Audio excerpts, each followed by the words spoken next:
Medyo matagal-tagal na tayo hindi nakakain ng macaroni salad.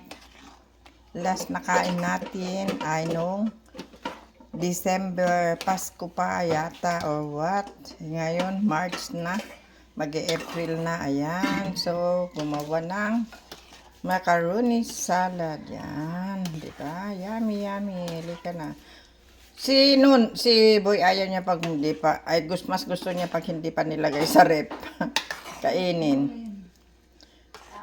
Pero pag nilagay na sa rep, sabi niya hindi na raw ma-juicy. Yan, kain tayo. Diba? Eat na tayo. Kuha na kayo ng ano nyo, ng Tupperware nyo, Joe. Yan.